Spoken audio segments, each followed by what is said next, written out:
विधानसभा चुनाव खत्म होते ही देश को मिल गया महंगाई का डबल झटका। पेट्रोल और डीजल के दाम बढ़ गए। सवाल ये कि क्या सरकार चुनाव नतीजों का इंतजार कर रही थी और क्या अब हर चीज महंगी होने वाली है। देश में पेट्रोल डीजल की कीमतों में फिर से बढ़ोतरी हो गई है। सरकारी तेल कंपनियों ने पेट्रोल और डीजल के दामों में करीब 3 रुपए प्रति लीटर बढ़ा दिए हैं। दिल्ली में पेट्रोल अब लगभग 97.77 और डीजल 90.67 प्रति लीटर पहुंच गया है।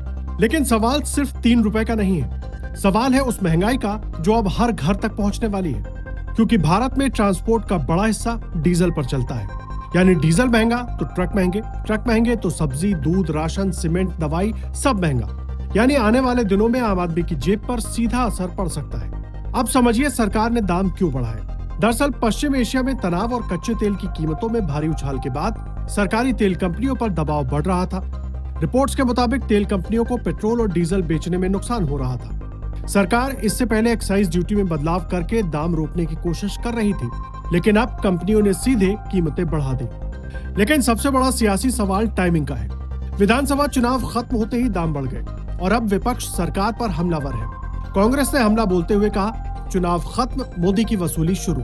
विपक्ष आरोप लगा रहा है कि सरकार ने चुनाव के दौरान जनता की नाराजगी से बचने के लिए कीमतें रोके रखी और नतीजों के बाद बढ़ोतरी कर दी। हालांकि बीजेपी और सरकार का कहना है कि ये फैसला मजबूरी में लेना पड़ा, क्योंकि अंतर्राष्ट्रीय बाजार में तेल महंगा हो चुका है और देश हित में आर्थिक संतुलन बनाए रखना जरूरी है। लेकिन जनता जानना चाहती है, जब चुनाव थे तब दाम क्यों नहीं बढ़े, और अगर कच्चा तेल ही वजह है तो राहत आखिर कब मिलेगी। फिलहाल इतना तय है कि पेट्रोल डीजल का ये झटका सिर्फ पेट्रोल पंप तक सीमित नहीं रहेगा। इसका असर जल्द ही आपकी रसोई, आपकी जेब और आपके महीने के बजट पर दिख सकता है। Bureau report, the Janpath news.